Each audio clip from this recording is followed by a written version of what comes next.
This is the Demographics Decoded podcast with me, demographer Simon Kuestenmacher. And me, Michael Yardney, property and wealth creation expert, and this is the podcast where we unveil the trends shaping your future. Hi Simon, I've been thinking a lot about an article you recently wrote in the New Daily where you made a compelling argument about how politics is stuck in a reactive mode, always putting out fires instead of preventing them in the first place. Simon, it feels like we're watching the same movie over and over again, doesn't it? It certainly does. This is a cycle that's very frustrating because we know that from endless research, we know that prevention is cheaper. It's more cost efficient. It's better for society in the long run to solve a problem before it emerges rather than much, much later. But somehow we feel that government doesn't adhere to this. They just constantly play the game of putting out a fire after the next, and you fix a problem after it has occurred, and you're not actually invested into preventing a problem. That's interesting, Simon, because these crises don't come out of nowhere, whether it's the housing crisis that we keep talking about that has developed over a couple of decades, whether it's the healthcare crisis. We knew that the population is going to be aging, yet we haven't got the facilities. Climate change, well, the warning signs have been there for years, I guess decades really, but prevention doesn't seem to grab the headlines the way a big government does, rather than if the government's rescuing us, saving us. So do you think it's really a matter of the short-term political thinking, or is it just too hard to sell prevention to voters? Well, all of the above, of course. It's definitely a mix of both. So you do have a very short-term political cycle, and politicians want to be elected. Yes. So the argument is a bit tried at the moment, where you go, yeah, you do the short and easy quick wins. Any kind of decade-long fix, it's a bit hard, because what kind of political runway do you need for this? Do you have the political backing? There'll be endless governments in between till this actually finishes. It's very hard. But of course, prevention isn't, you could say prevention isn't sexy. You could also say prevention is just too hard to sell. If you think about homelessness, you see a homeless person through a lot of psychological assistance, through financial assistance, through educational training, you get him off the streets. You get him reintegrated into society. This is a great success story. You help this individual. This is marvelous. You can then also essentially parade this example of this formerly homeless person around and say, look at how well we have done. And this is great. This is a success, and it does need to occur, these kind of assistance policies. But it also already shows why preventative policies are difficult. Because if you were to prevent homelessness, you don't have anything to show. You don't have a single homeless person you can parade around. And we also can't point to this one successful person and say, yeah, this guy definitely would have been homeless without our policy. That makes no sense. So it's hard to showcase the successes of a preventative politics, because I always say that reactive policies, they actually help individuals, whereas preventative policies only help statistics. Actually much cheaper, much more efficient, much preferred preventative approaches, but much harder to sell, unfortunately. That makes a lot of sense, doesn't it? Now, Simon, you wrote an article about this in the New Daily, and people can get your musings in the New Daily, which is not behind a paywall each week, and I know you regularly write in the Australian. And of course, once a week we get together and discuss these sort of trends, demographic trends, so business people, entrepreneurs, investors understand what's ahead. And so if you're listening to this or watching this and you don't currently subscribe to this show, just stop for a sec on whichever podcast player you're listening to, or if you're watching this on YouTube, and subscribe so that we can keep you updated every week about what's ahead for your future. That's what we're really on about, Simon, isn't it? That's exactly what we're on about, because there is a demographic angle to any business, to any industry that we might be considering. And sooner or later, I'm sure we will touch on your particular industry. And you can always just, contact us, write into the comments what industry you might be interested in. And we are happy to then focus on this particular issue. think that's a great idea because lots and lots of people leave comments every week on the YouTube channel. Interestingly, not always positive ones, but we accept them either way where they come. So maybe let's start with some of the basics. What do you mean by preventive model of governance, which you wrote about in the article? Why do you think we're not seeing more of that? Yeah, so the idea is always any problem, whatever it is, has a certain kind of chain of events. If you look at a housing crisis, let's say we say housing is too expensive. That housing didn't just magically pop up and is expensive. A homeless person didn't just magically turn homeless. There's a long chain of events over many years that led to that particular problem. And the sooner at this chain you start your intervention, the more people you can help of ending up at this problem, if that makes sense. So if you I think a good metaphor might be Airplane Crash Investigators, which is a TV show that always shows an airplane crash. And airplanes never crash out of nowhere. These stories always are the same thing. They show that this thing led to the crash, but that particular thing had 12 steps beforehand. And so they bit by bit re-engineer the crash reason. And that's what I would want to do us in public policy much more frequently. If we understand... This is a demographer, you think in long term, though, don't you? That's your job, imagining what Australia is going to look like in a decade from now, thinking even generations ahead. This long-term view... I know it makes it's intellectually stimulating for you. I love having these discussions. It seems also, though, to lower our tolerance for short-term thinking in politics, in business, in society at large. It's certainly true for me. I do have very little tolerance for that. I think if we are honest about the future, we need to think long term. And the good news is that while I get cynical about politicians at times, I would say that overall public servants very, very open to long-term interventions. And quite often the public servants class is actually stable, whereas the political class changes. So we need to remember this, that we do actually have willingness in the system for preventative policies, for preventative measures. And of course, all of this happens as we remember the basic demographic reading that I have about the future is that we run out of workers and money. And so that means we need to be able to help as many Australians as possible with as few workers and as little money as possible. And preventative measures are cheaper and less labor intensive as a whole than reactive policies. So it's a no-brainer that we need to focus more on preventative measures. We, of course, cannot forego and say, oh, next Tuesday we switch to only preventative measures, no reactive measures whatsoever, because in the medical system, for example, of course, preventative healthcare is super important, but I don't care about preventative measures at the moment I break my leg. Then I want somebody who just fixes this thing, and I'll want a reactive medicine at this point. So we do have always a dual approach. This is not a black or white, all or nothing narrative, but more money must be shifted towards preventative measures, and I think we have no choice financially and from a workforce point of view. Well, I know we already just touched on it a minute ago. Part of the explanation is the short political cycle. Every few years, politicians have to come up with something, and we're going to hear a lot about this year, putting band-aids on things that they should have fixed preventatively a while ago. In your article in the New Daily, you wrote some very poignant words. Statistics don't vote, but people with immediate problems do, Simon. Exactly. So one of the problems there is that if you were to defund reactive anything, there are people who would suffer, who would then not vote for you, and those people might have a lobbying group, interest group attached to it. So that's why that is super, super difficult. Simon, at times of tight budgets like we currently have, preventive programs seem to be nice to haves rather than essentials because the money's got to go somewhere. So as you say, if you shift it towards prevention, somebody's going to miss out.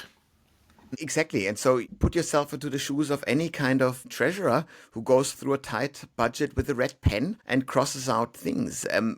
imagine a scenario where you and I, we created the most wonderful, successful homelessness prevention program. We completely eradicated homelessness. Good on us. We nailed it, but it's expensive. It's a high dollar value associated with our super awesome policy. Is of course much cheaper than fixing homelessness after the fact. But still, couple of years down the track, a treasurer looks at our expensive homelessness program and they go, wait a second, we are wasting millions, billions, whatever it is, on this successful preventative problem, but we do not have a single homeless person in this country anymore. So cut. It's an easy way to cut. So in a sense, we always cut the most successful preventative policies first at some point in the future, because it's so hard to constantly then still justify this preventative measure. So there is a bit of a balancing act here and a very hard data-driven worldview, evidence-driven worldview that is not yet fully established in policy-making circles that I think could make running a government much cheaper and more efficient. Ironically, in your article in the New Daily, you say that successful preventive measures also undermine themselves. That's what you were sort of hinting at here. I mean, you didn't get measles because your vaccinations as a child worked. Now that measles has been eradicated, you're seeing all these anti-vaxxers and they're arguing you don't need to bother taking a risk with measles vaccine since the disease has been eradicated. Exactly. And so that's the argument. And it is in itself... there's a bit of a circular logic to it. Yeah, so you do need to do a bit of backstepping to dismantle this argument. But if you are shallow enough, that'll do you. But that's not fine for policy circles. Policy is responsible for millions upon millions of people at the same time, and evidence-based decision making is absolutely crucial. Which is why I said that I'm very negative if I hear politicians who think about the short term only. I think that is quite often too easy. I want our politicians to tackle the hard problems first and to think about those long-term hard fixes. And I think a politician who's not afraid to lose their job, that's a good starting point, because then you actually say, well, I'm safe enough, I'm educated enough, I can find another line of employment, and that's good. And I want that kind of self-confidence in the political class, and I don't want politicians that are desperate to cling to power for any means. I guess some politicians would worry if there's a problem they try to prevent doesn't materialise, they may be viewed as wasting public money. I think a really good example of that is most of us have bought travel insurance only to feel we've wasted our money because we didn't get injured, we went into overseas and didn't get robbed. But that, in my mind, doesn't stop me from paying for travel insurance again, does it? No, it isn't, but that's because you understand basic maths. But psychologically, it is very hard to go like, that travel insurance for the trip overseas was a waste of money. You say or think something like this, even though once you put the logical layer over it, you know that this is not true. But these are all those little fights that we have within ourselves. When we think about policy, when we write policy, we have to tackle those demons within ourselves as well to make sure that we write policy that is useful in the long run. But it is actually rather hard. Well, have other countries overseas tackled this in a better way than Australians have, Simon?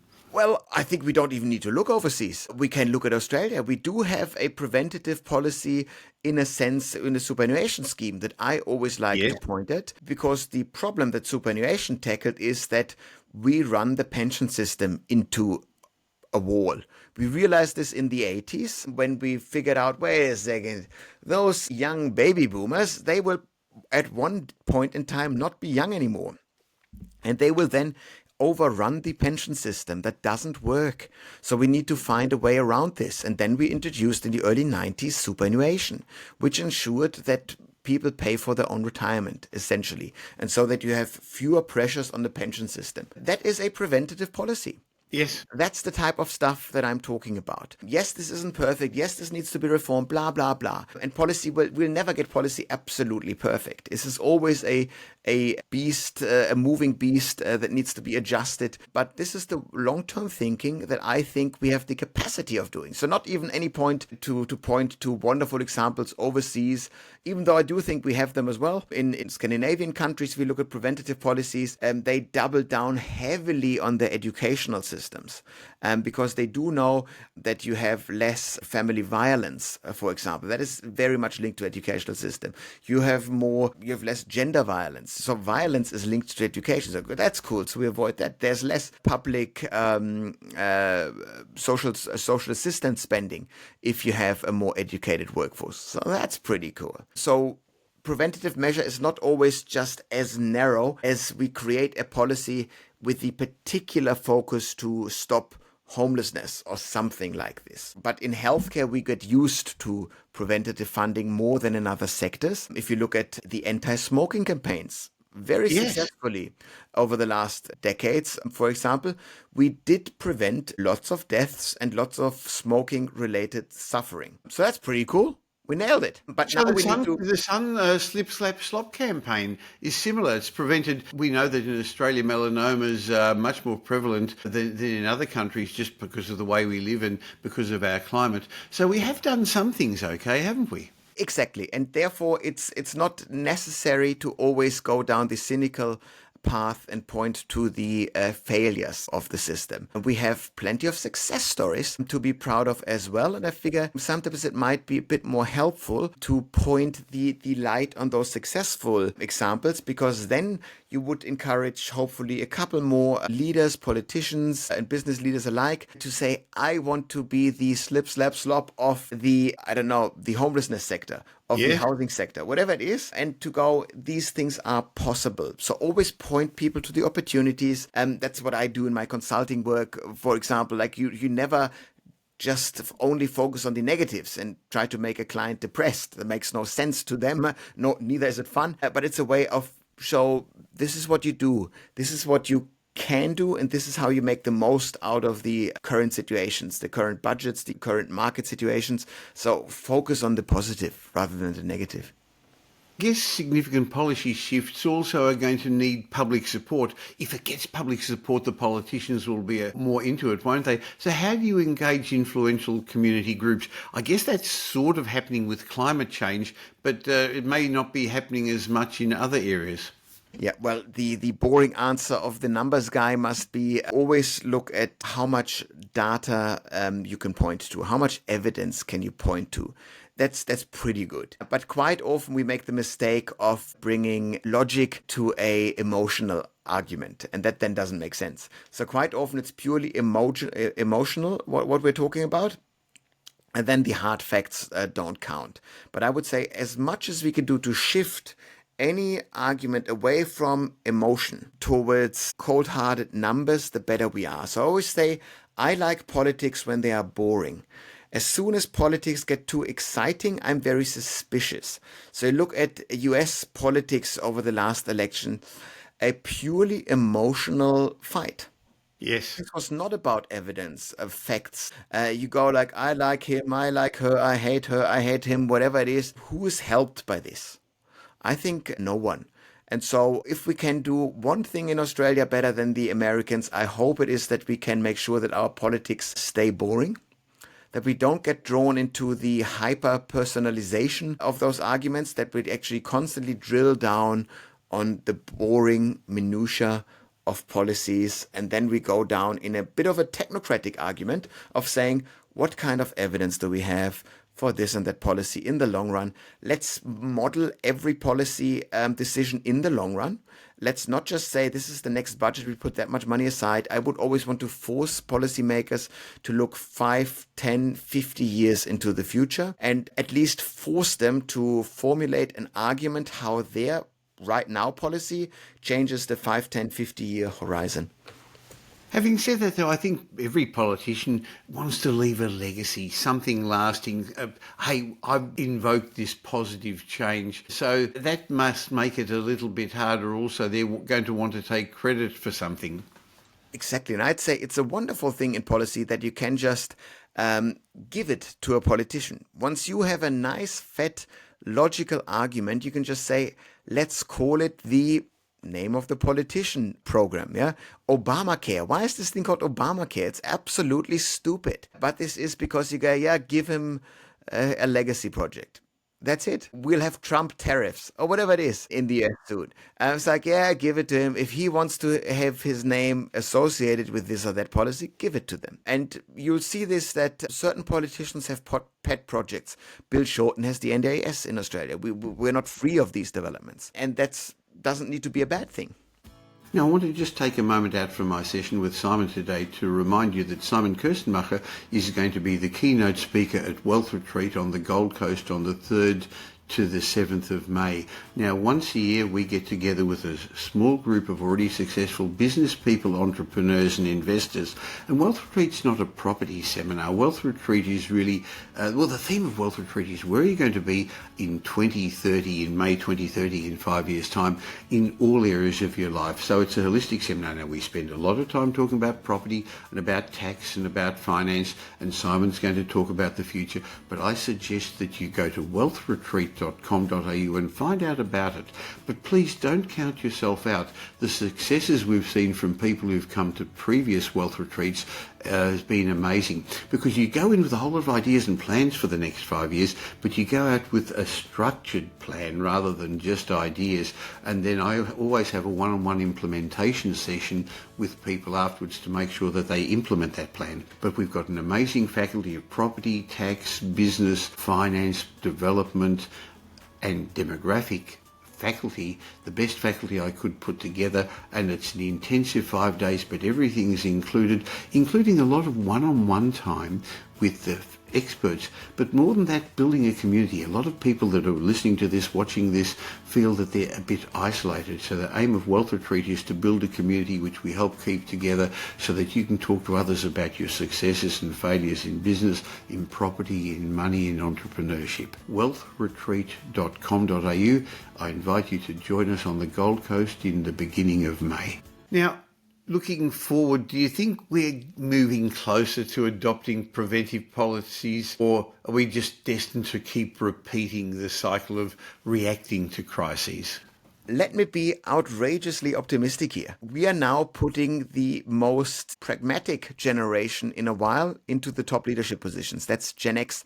We've done a wonderful podcast episode that I really enjoyed on Gen X a couple of weeks ago.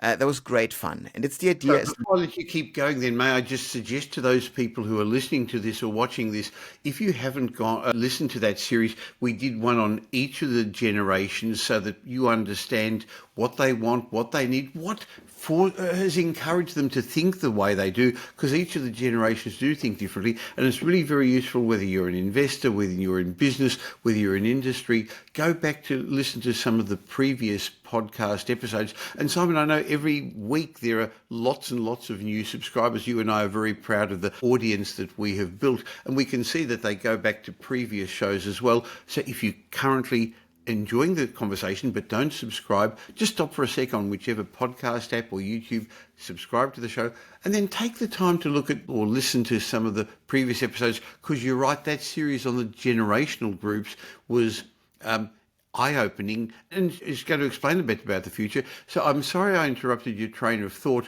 but what you were getting at was that that's given you optimism. So please explain again why. Yeah, so the argument is that the Gen X's are a very pragmatic cohort. Yes. And so and they're now in the mid-50s. And the mid-50s is when we hand out the top leadership positions in this country.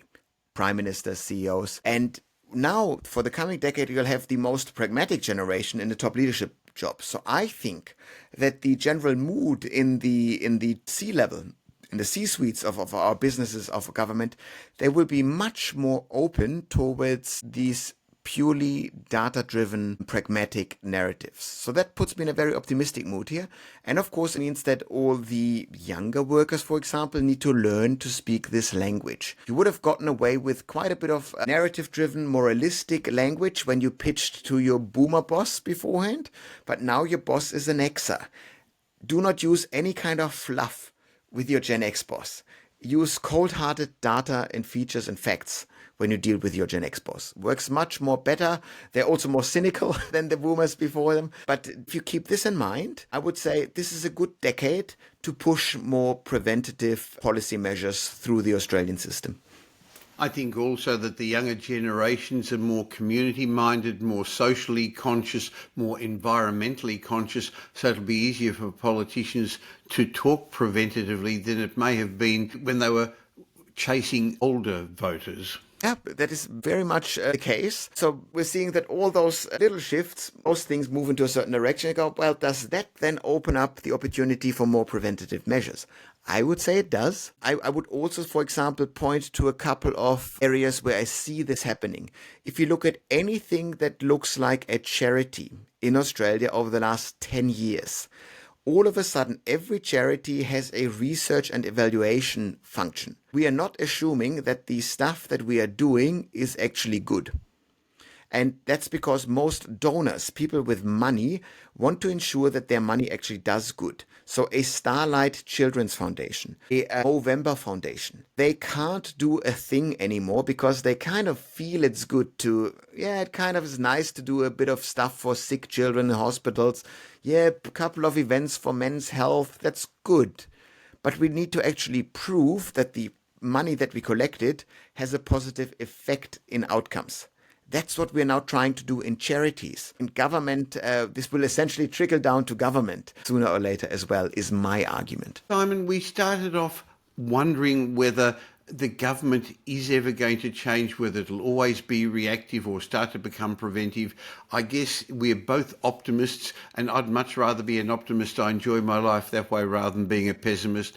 So we live in a great country in the world. We are going to have challenges. We have challenges with our politicians, but there's lots of countries I wouldn't swap our political system for. So I look forward to our weekly chats. Now, I know that you also advise organisations, governments, companies. So part of what you do at the Demographics Group is take all this information to allow businesses, organisations, and even government bodies to decide how to operate in this environment. Exactly. And I think I'm feeling an awful lot of openness in government. Quite often I deal with politicians, increasingly as my career progresses with more senior leaders, and now even in state government, which is great fun because these people are keen to change things.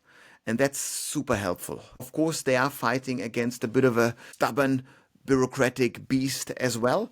But so be it. I do see change coming here. Change doesn't mean that this will come all at once. Change tends to move bit by bit, slowly, but I think we are moving slowly into the right direction. So at least I'm deluded enough to actually believe my optimistic worldview. Well, let's see what transpires. Thanks for your chat again, Simon. I look forward to catching up with you next week for the Demographics Decoded podcast. Fantastic. See you then. This Demographics Decoded podcast has been brought to you by Metropole Property Strategists. We provide a complete range of services to help our clients safely create intergenerational wealth through strategic property and wealth advice. If you're looking to buy an investment property or your next home, why not have a discovery chat with one of our wealth strategists? Just go to metropole.com.au and explore your options. You'll find we're much more than just another buyer's agent.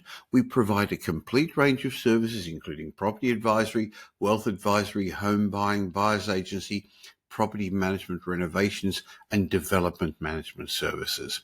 The team at Metropole will help you with frameworks that I've fine-tuned over 5 decades and we've been helping clients with for well over 25 years. We're big enough to tip the scales in your favour, but still small enough to care. In between these Demographics Decoded shows, you can follow me on social media, and I suggest you also follow Simon Kuestenmacher. You'll find him regularly posting on all social media platforms. And thanks for spending the last little while with Simon and me. I hope you got some benefit from the show, and if you did, and you know somebody who may also benefit, please tell them about Demographics Decoded. There's a share button on every podcast app. I hope you're going to be doing them a favour, and you're definitely going to be doing us a favour, helping us in our quest to make as many people as possible aware of the demographic changes that are going to be shaping their future. And of course, if you don't currently subscribe, we'd love you to.